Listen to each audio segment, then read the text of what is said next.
So good evening, students. Today we'll see the current affairs analysis dated from 21st May 2026. The first article related to the Supreme Court recent bail rule.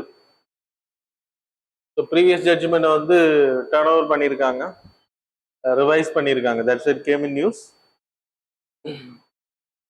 Bail on UAPA, Unlawful Activities Prevention Act. 1967 it was created.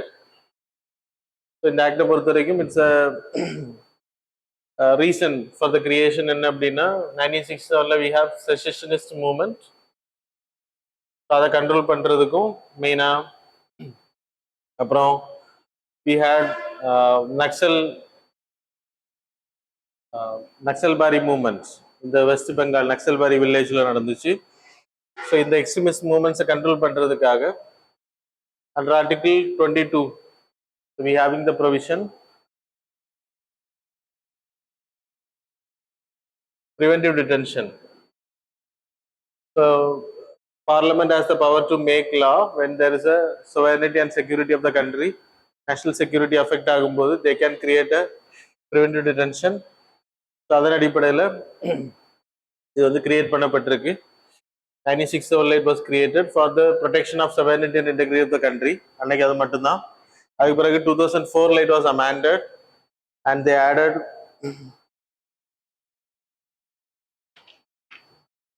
terrorism. அதுக்கு பிறகு 2013 it was amended and added money laundering cases also. So 2019 again recently it was amended and they added individual முன்னாடி terrorist organisations மட்டும்தான் இதில் name பண்ணி organisation தொடர்புடைய மக்களை arrest பண்ணுவாங்க. இப்போ 2019 individuals can be arrested named as terrorist and they can be also arrested under the UAPA Act, Unlawful Activities Prevention Act. So there are sections in this act, section 43 to 43A to 43 48 நினைக்கிறேன். Check பண்ணிக்கோங்க நோட்ஸில் தப்பாக எழுதியிருக்கு. 48 வரைக்கும் வரும். So there is இதை investigation பண்ணக்கூடிய authority national investigation authority. So without state consent, state கவர்மெண்டோட permission இல்லாமல் இந்த ஸ்டேட்டில் போய் அரெஸ்ட் பண்ணலாம். அவங்க investigate the matter, they can investigate the matter. Section 28 என்ன சொல்லுது அப்படின்னா they have the power to confiscate any ப்ராப்பர்ட்டியை சீஸ் பண்ணுறது. அப்புறம் அரெஸ்ட் அண்ட் பெயில் 180 days வந்து இப்போ நார்மல் ஒரு சார்ஜில் பண்ணுறாங்க அப்படின்னா சார்ஜ் ஷீட் ஃபைல் பண்ண பிறகு பெயில் வந்து கொடுக்கப்படலாம் நார்மல் கேசஸில். 180 days இதில் வந்து 180 days can be detained without any bail. So bail is an exception. Section 43 it talks about if there is a prima facie இருக்கு அப்படின்னா, prima facie முகாந்திரம் இருக்கு அப்படின்னா அவர் கில்ட்டியை வந்து அவர் தான் இன்னசென்ஸ் அப்படின்னு ப்ரூவ் பண்ணணும். சப்போஸ் முகாந்திரம் இருக்கு அப்படின்ற பட்சத்தில் he cannot be given bail. Bail is an exception. Jail is a rule. இது சுப்ரீம் கோர்ட் தான் சொல்லியிருக்காங்க. So they will be denied bail. இப்போ there's a Balchand case. The first case 1975 supreme court pronounced that bail is the rule, jail is the exceptions. அப்படின்னா jail வந்து தேவைப்பட்டா மட்டும்தான் jail பண்ணணும் அப்படின்ற சொல்லியிருந்தாங்க. அதுக்கு பிறகு குர்வீந்தர் சிங் இந்த கேஸ் இந்த ஜட்ஜ்மெண்ட் தான் இப்போ ரிவர்ஸ் பண்ணியிருக்காங்க. குர்வீந்தர் Singh versus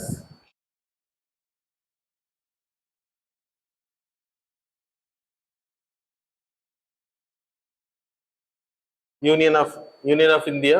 So in the case of Supreme Court they have pronounced bail is an exception.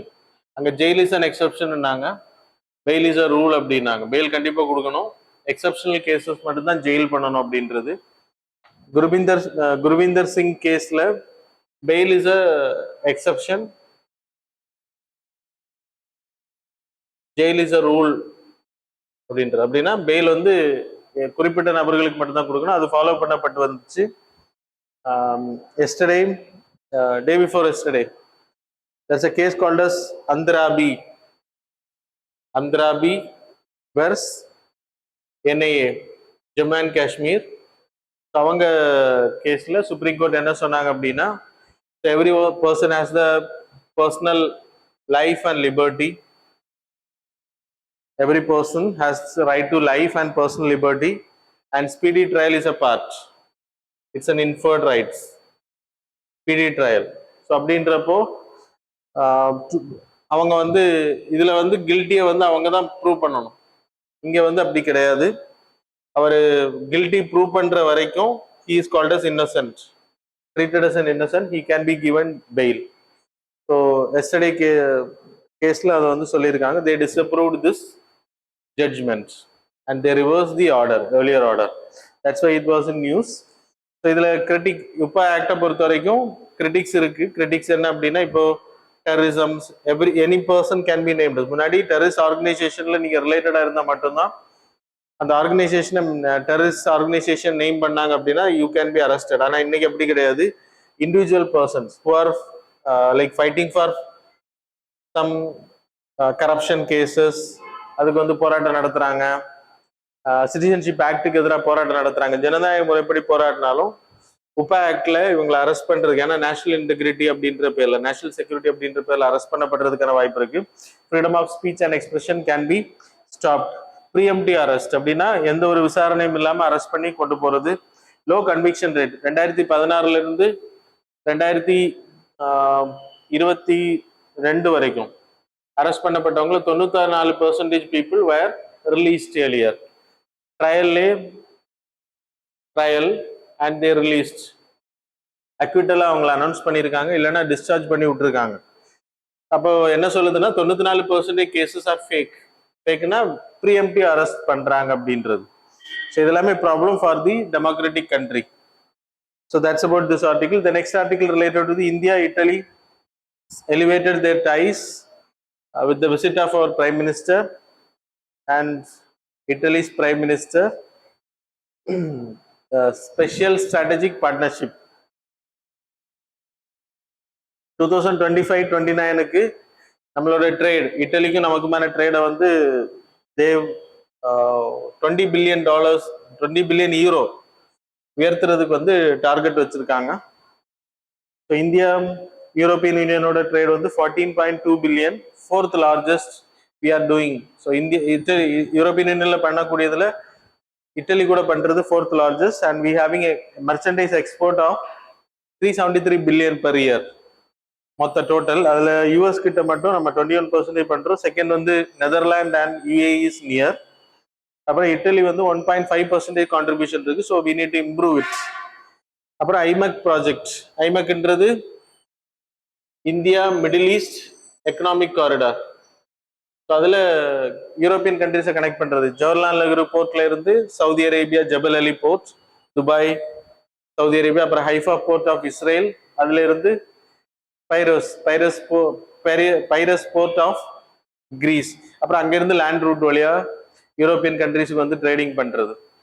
So அதுக்காக வந்து நம்ம G20 மாநாடு இந்தியாவில் நடந்த 2023 நம்ம தான் இந்த ப்ராஜெக்ட் முன்மொழிஞ்சோம். It was accepted. Now Israel Iran issue போயிட்டு இருக்கனால அது இப்போ ஸ்டாப்ல இருக்கு. யூனிட்டட் வெயிட் அண்ட் சி எப்போ அப்டேட் பண்றாங்க. ஸோ அதுல இட்டலியோட கான்ட்ரிபியூஷன் வரும். ட்ரேட் ரூட் வந்து நமக்கு ட்ரேட் வந்து இம்ப்ரூவ் ஆகுறதுக்கான வாய்ப்புகள் அதிகம். அது அந்த ட்ரேட் ரூட் வந்து வரும்போது, இந்த காரிடார் வந்து அமலுக்கு வரும்போது யூரோப்பியன் கண்ட்ரிஸ்க்குமான ட்ரேட் வந்து நமக்கு இம்ப்ரூவ் ஆகும். So that's about this article. The next article Veerapasi அப்படின்ற ஒரு ஃப்ரீடம் ஃபைட்டரை வந்து நம்ம மறந்துட்டோம் அப்படின்னு சொல்லிட்டு மக்களவையோட எதிர்கட்சி தலைவர் ராகுல் காந்தி அவர் நமக்கு ஞாபகப்படுத்தியிருக்காரு. That is politics. Okay, Raebareli தொகுதியில 1857 வந்து ரிவோல்ட்ல பங்கேற்றவர். அது மெயின் என்ன அப்படின்னா, he born in the ரேபர்லி கான்ஸ்டியூன்சில பிறந்திருக்காரு. there is a person called as Rana Beni Mahadev Singh. ரேர்பெலி தொகுதிக்கு முன்னாடி பேரு சங்கரபுரி எஸ்டேட் அப்படின்னு பேரு. அதோட லேண்ட் லார்டு தான் இவர், ராணா பெனி மகாதேவ் சிங். ஸோ பிரிட்டிஷர்ஸ் 1857 அந்த ரிவோல்ட்டை கண்ட்ரோல் பண்ற அரெஸ்ட் பண்ணப்பட்டப்போ ராணா பெனி அரெஸ்டட், அவரை வந்து அரெஸ்ட் பண்ணுவாங்க. ஸோ வீரபாஷி அப்படின்றது he's a Dalit person. He born in Dalit family. So அவருக்கு வந்து இந்த டைட்டில் வந்ததுக்கான நேம் வந்து வீரனா அப்படின்ற நேமும், பாசின்றது community, Dalit community of UP. அப்புறம் வீரனா அப்படின்றது இவர் பிறந்ததுல இருந்து அவங்க சிஸ்டர் கல்யாணம் பண்ண வீட்டுல வாழ்றாரு. ஸோ அப்படி வாழ்றவங்கள வீர் அப்படின்னு சொல்லுவாங்களாம். அதனாலதான் வீரனான்ற title. That's why he was called as Veer Pasis. அவருக்கு பேரே இல்லை சொல்ல போனா. ரெண்டுமே ஒன்னு வந்து ஒரு கேஸ்ட், இன்னொன்னு வந்துட்டு அவங்க சகோதரி வீட்டுல கல்யாணம் பண்ணிட்டு போன அந்த சகோதரி வீட்டுல வாழ்ந்ததுனால he was given this title. அது அப்படி கொடுப்பாங்களாம் அந்த ஊர்ல, இந்த வழக்கம். சரியா இருக்கலாம், லோக்கலைஸ்ட். ஸோ வீரபாஷி அப்படின்னு அவரோட நேமு. அவர் என்ன பண்ணுவார் அப்படின்னா, இந்த ராணா பெனி மகாதேவ் அவரோட படையில போய் சேர்ந்தார். இசல் ஃபீடல் லார்டுனா வரி கலெக்ட் பண்ணக்கூடிய பர்சன். அந்த இந்த ஏரியாவோட லேண்ட் லார்ட். அவர் கீழே ஒரு சின்ன இதுல வந்து ரெக்ரூட்மெண்ட்ல அவர் ஜாயின் பண்ணிடுவாரு பாதுகாப்பு பணிக்கு. அவரை வந்து டெஸ்ட் பண்ணி எடுத்துப்பாரு. He born in November 11, 1935. சின்ன பையன்தான். when he was அவரோட இதுல இருக்கும்போது he was arrested. Rana Beni arrest பண்ண போது பிரிட்டிஷுக்கு எதிராக போராடி இவரை வெளியில கொண்டு வருவாராம். அத நம்ம சுதந்திர போராட்ட தியாகி அப்படின்னு சொல்றாங்க. அண்ட் இவரை கொல்றதுக்கு 50,000 ரிவார்டு வர பிரிட்டிஷ் கவர்மெண்ட் அனௌன்ஸ் பண்ணி இவரை கொண்டாங்களாம். The story. That's why he was celebrated. So that's about this article. The next article, thorium. We are moving to the thorium based reactor. அதில் இப்போ நம்ம செகண்ட் ஸ்டேஜில் இருக்கோம். இந்தியாவோட so we are in the third stage. அப்போ first stage, second stage, அப்புறம் third stage.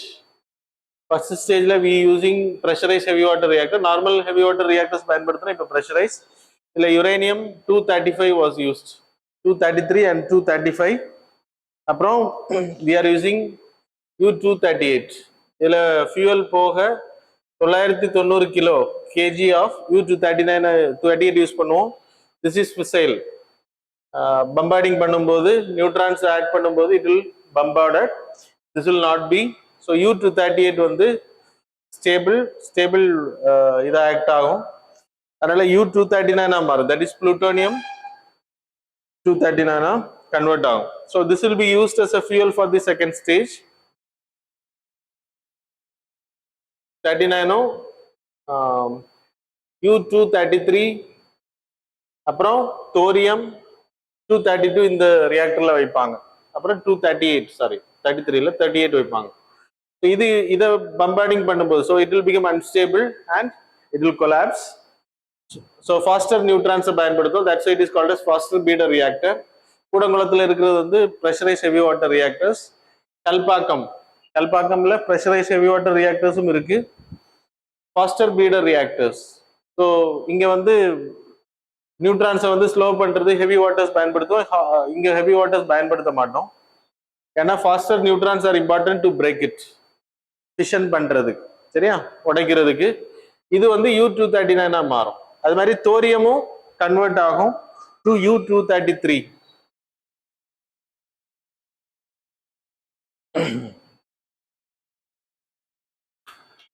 இங்க இருந்து வரக்கூடிய இது வந்துட்டு plutonium 239 U-233 நம்ம இங்க இருந்து எடுத்துட்டு போய் தோரியம் வந்து U-233 கன்வெர்ட் ஆகுது. So we are using here as a fuel. So fuel இங்க என்னெல்லாம் பயன்படுத்தணும்னா தோரியம் 232 பிளஸ் plutonium 239. விசிபிலிட்டி இருக்கா? Okay. And thorium 232 plus U-233. இதை நம்ம வந்து மிக்சரா இங்க பயன்படுத்துவோம். ஸோ இதை பம்பார்டிங் பண்ணும்போது it will be converted. So end fuel, அது மொத்த கழிவு வேஸ்ட் ஆகிற வரைக்கும் மொத்த ஃபியூலை நம்ம யூஸ் பண்ணதுக்கு பிறகுதான் இதுல இருந்து வரக்கூடியதான் நம்ம கழிவா வந்து வைக்கணும். 100 years 200 இயர்ஸுக்கு வந்து சேமிச்சு வைக்கணும். So that's about this part. நம்ம இப்போ இது முடிச்சிட்டோம். இப்போ இங்க வந்திருக்கும். ஃபர்ஸ்ட் பீடர் ரியாக்டர் ரெண்டாக ஆரம்பிச்சிருச்சு. இட் அட்டைன்ட் தி கிரிட்டிக்கல்னா ஃபுல் எனர்ஜி ஜென்ரேஷன் இது அட்டைன் பண்ணிருச்சு. இனி இது எஃபிஆர் நிறைய இடத்துல வைப்பாங்க. நம்ம தோரியம் வந்து it's not a fissile material. அப்போ we need to convert it. Fissile மெட்டீரியல்னா U-235 238 வந்து ஃபிசைல் மெட்டீரியல். அப்படின்னா டைரக்டா நீங்க பம்பார்டிங் பண்ணும்போது ஃபிசைல் ஆகும். ஆனா இதெல்லாம் அப்படி ஆகாது. We need to convert it. அப்போ அந்த கன்வெர்ட்டிங் ப்ராசஸ் இது கூட வச்சிடறாங்க. அப்போ அது கன்வெர்ட் ஆகுது, வி ஆர் யூசிங். அது மாதிரி தான் இங்கேயும் கன்வெர்ட் பண்ணி தான் பயன்படுத்துறாங்க. ஏன் தோரியத்துக்கு நம்ம இப்போ மூவ் பண்ணிட்டு இருக்கோம் அப்படின்னா, thorium is available material naturally. Monazite sand Tamil Nadu, Kerala, Goa, Maharashtra அந்த கடற்கரை ஓரங்கள்ல அதிகமா இருக்குன்ற ஈஸ்டர்ன் சைடும் இருக்கு, வெஸ்டர்ன் கோஸ்ட்லயும் அதிகமா இருக்கு. ஸோ அதை வந்து யூட்டிலைஸ் பண்றதுக்கு நமக்கு வந்து ஹெல்ப்ஃபுல்லா இருக்கும். So that's why the research were made. That is Indian rare earth metals India limited. அவங்க வந்து இப்போ மணவாளக்குறிச்சியில பண்ணிட்டு இருக்காங்க, கன்னியாகுமரி டிஸ்ட்ரிக்ட்ல. ஸோ தாது மணல் எடுக்கிறது இதுக்கு தான் பண்றாங்க. சரியா? That's about this article. அதுக்கு இம்பார்ட்டன்ட் என்ன அப்படின்னா, நம்ம 2047 we need to have 100 gigawatt of electricity production from nuclear. So எந்த ஒரு மாசும் இல்லாம கிளீன் எனர்ஜி இது. ஆனா ப்ராப்ளம் என்னன்னா, வெடிச்சிருச்சுன்னா சிக்கலாயிரும். வேற எந்த ப்ராப்ளமும் இதுல இல்லை. So that's about the articles. Now we will move on to the MCQs of today. First question வைக்கணும்.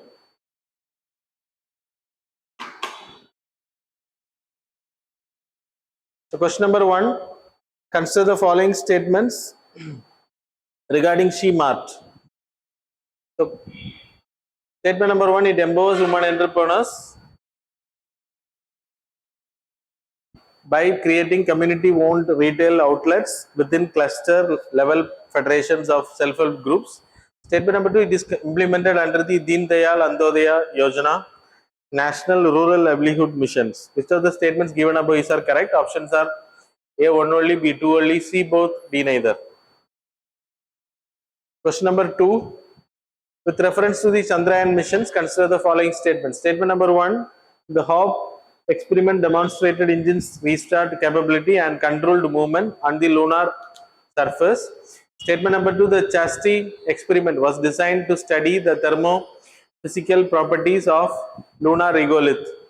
Statement number 3, Chandrayaan-2 achieved India's first soft landing near Moon South Pole. Which of the statements given above are correct? Options are A, 1 and 2 only, B, 2 and 3 only, C, 1 and 3 only, D, all of the above. Question number 3, consider the following statements regarding the geography and features of Norway. So statement number 1, it occupies the western and northmost portions of the Scandinavian peninsula. Statement number 2, it shares land border with Sweden. Statement number 3, its defining coastlines are categorized by fjords, which are steep cliffs carved out by retreating glaciers.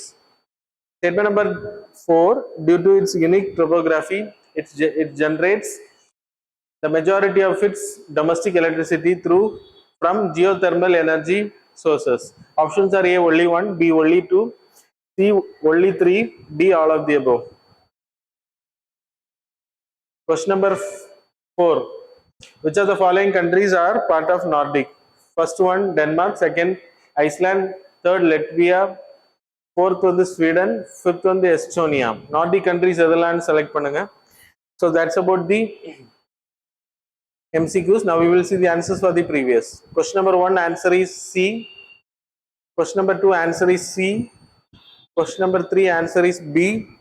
Question number 4, answer is B. Question number 5, answer is B. So that's all about the current affairs and MCQ. Thanks a lot for joining with us.